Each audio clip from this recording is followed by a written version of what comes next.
Hello everyone, I'm Martin Tagana III of the International Marketing Group Wealth Builders. For this session, ang i-discuss po natin ay building a solid financial foundation. What do we mean by this? So tulad ng isang bahay or isang building, dapat pulido ang pundasyon niya. Lalo na kung marami itong floors or stories, right? Otherwise, kung hindi matibay ang pundasyon ng isang building or establishment, isang bagyo, isang lindol, guguho ito kaagad. Ganun din when it comes to our finances. What if nagkasakit tayo? What if nagka-emergency? Or what if nawala ng trabaho? What are the possible consequences? Unang-una, pwedeng maubos yung inipon natin. Say for example, isang emergency, yung inipon natin for 5 years, pwedeng mawala kaagad. Or pwede rin namang mawala ng trabaho. Or kung walang nagpapautang, pwedeng magsangla tayo ng mga ari-arian sa paluging presyo. Of course, those situations we don't want to happen to ourselves. And of course, to our friends. That's why it's very, very important to know how to build a solid or a very strong financial foundation. So just like anything else, to become solid, to become strong, it takes time. So for this, I will be discussing the 3 most important concepts when it comes to personal finance. So the first concept is what we call the X-curve concept. Anong sinasabi nito? There is a line from our left going right. Ayan yung age natin. So each year, we grow older. Younger, getting older. That we cannot control. So as we grow older, we have to take care of 2 lines. So the line going up, which is the blue line, that is what we call the law of building wealth. So theoretically, it means na habang tumatanda tayo, dapat ang ipon natin ay tumataas. The reality check, tumataas nga ba yung ipon natin habang tumatagal? Sa ibang bagay or kadalasan, baliktad. Kung kailan naman tayo nagkatrabaho, saka naman dumadami ang utang. In short, mahirap mag-ipon. A lot of people find it challenging to really save up. But then our goal for the savings line is what? From minimum savings or zero savings to eventually having big savings, lalong-lalo na when we retire. So, we mentioned na challenging mag-ipon because of the other line which goes the opposite direction we call responsibility line. So, ang goal naman natin dito, ngayon, ang dami nating responsibilidad, our goal is to eventually zero out those responsibilities. So, anong ibig sabihin natin na i-zero out yung responsibility? Ibig sabihin niya, nakalimutan natin yung mga obligasyon natin. So, ang ibig sabihin niya lang is, when we retire, lalong-lalo na sa panahon na wala na tayong income or physically, you're not capable to do work anymore, dapat lahat ng pangangailangan natin, may pera tayong magagamit. So that, in details, we discuss later. So right now, anong sitwasyon natin? So we have these needs. Namely, food, shelter, clothing, education, health. And we say these are all permanent. When we get old, we still need to eat, we still need a house to stay, clothes, tumataas lalong-lalo ng healthcare needs, and we should be debt-free. Anong kailangan natin to answer these needs? We need money. That's why our situation right now is what? We work for the money. In return, we receive this income. This income we use to answer this responsibilities or needs. But we have to remember, this income is temporary. Hindi garantisadong palaging andyan ang income. So we have temporary income answering what? Permanent needs. So there is imbalance. We have temporary income answering permanent needs. So we say, our situation right now is less secure. That's why we really have to work hard for the money. But the problem is, what if something happens? What if mamatay tayo? What if we get critically ill? What if we get disabled? What happens to the income? So, income stops. Pag namatay tayo, wala na tayo sa payroll. wala na yung income. Pero our needs, our responsibilities to our family stay there. So the big question now is, saan kukunin ng ating pamilya ang pera para saluhin ang mga responsibilidad na naiwan natin? And worse, ang namamatay sa atin, anong iniiwan? Utang or kayamanan? Kadalasan utang. So wala na nga tayong iniwang pera, utang pa yung iniwan natin, mangungutang pa sila para mailibing lang tayo ng Disyembre. Paano pa yung mga naiwan natin ng mga responsibilidad? So really, this financial risk is too big. What if we die too soon? Yung namatay, walang problema. Ang may malaking problema ay yung naiwan. So in personal finance, to address this risk, the solution is insurance. So I would always tell this, that insurance is a way of what? Making fortune out of misfortune, right? So misfortune na namatayan tayo, pero at least with that misfortune, kung may insurance, may darating naman na malaking pera.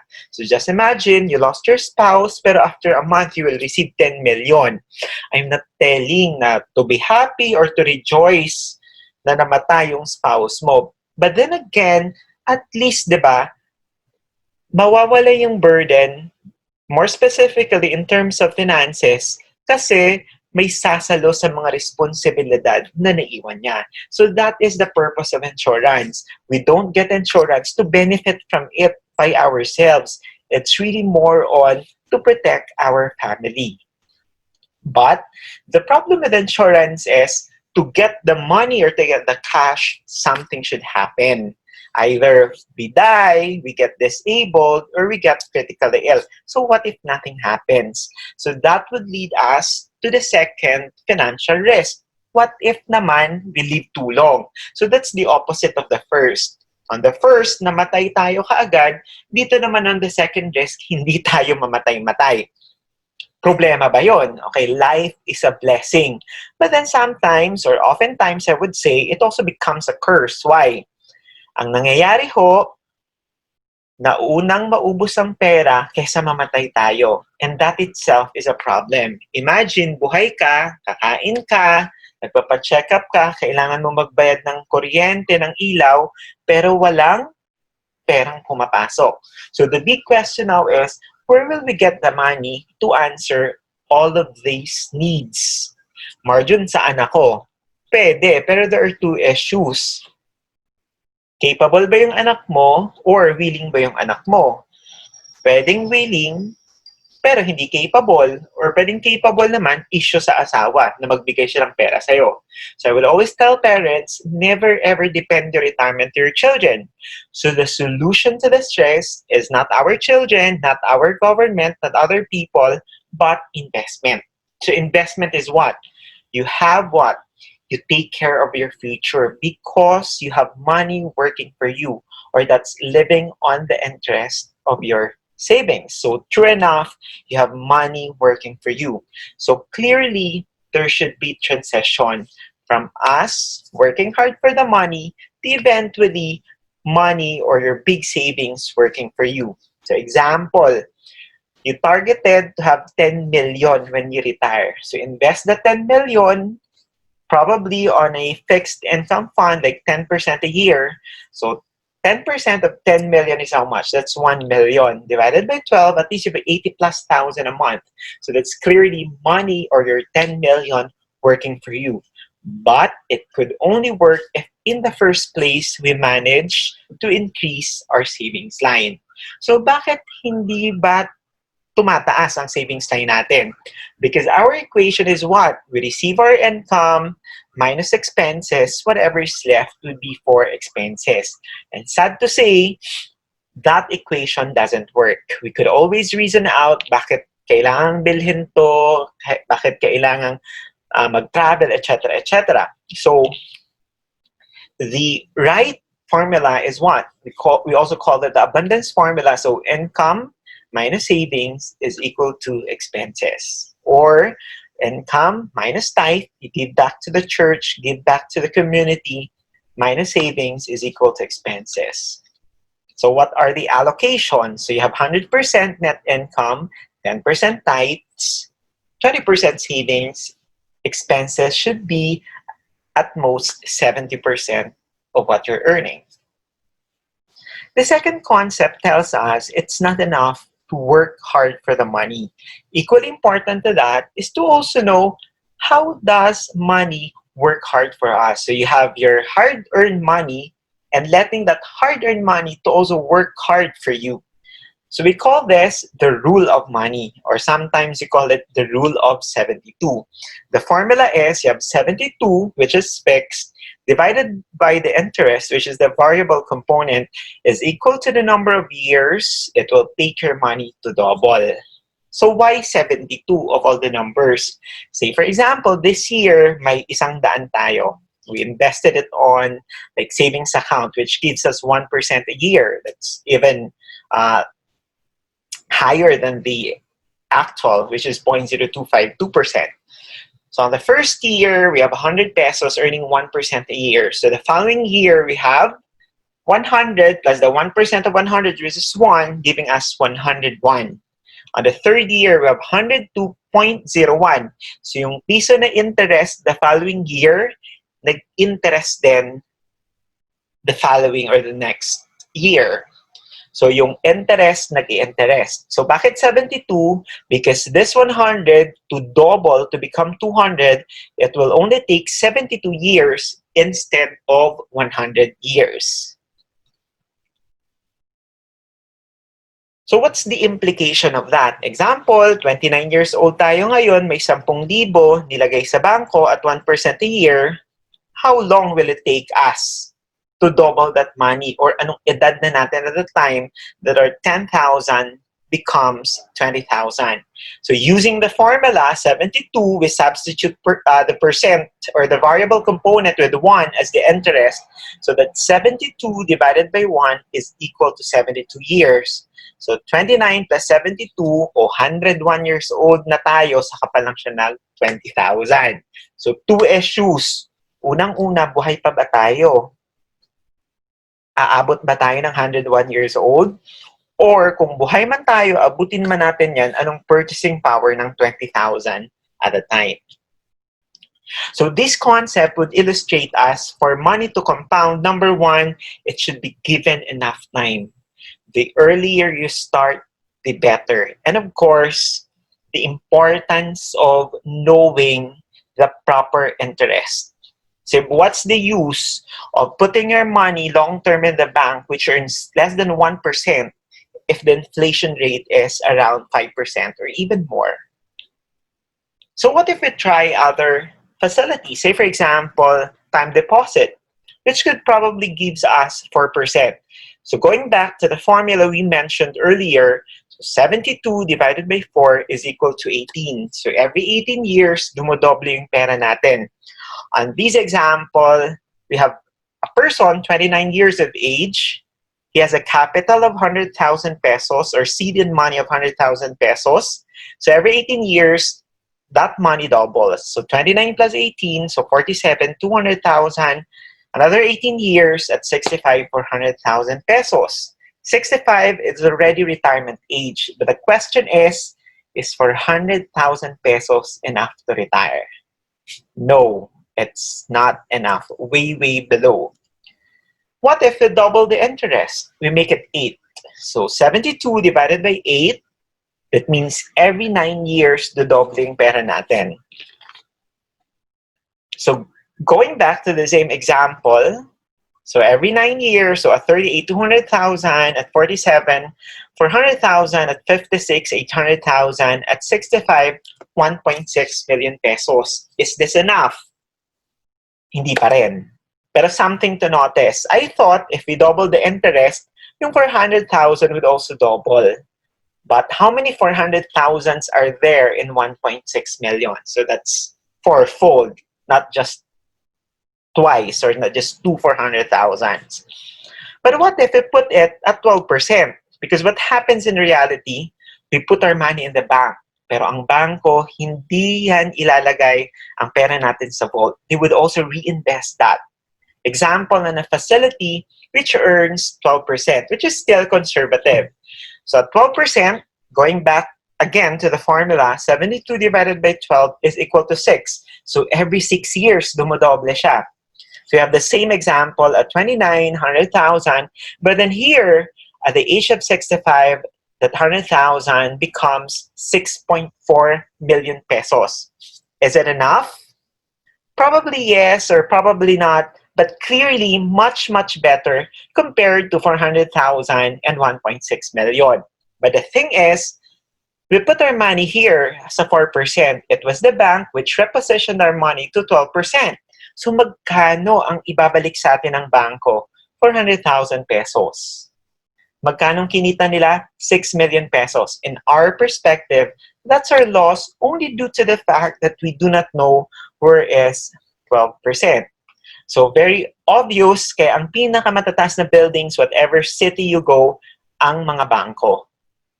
Example, where I live, where I work, here in Makati, along Ayala Ave, we have what? We have HSBC, RCBC, PBCom, PS Bank, Metro Bank, PPI, Security Bank, Standard Chartered, etc., etc.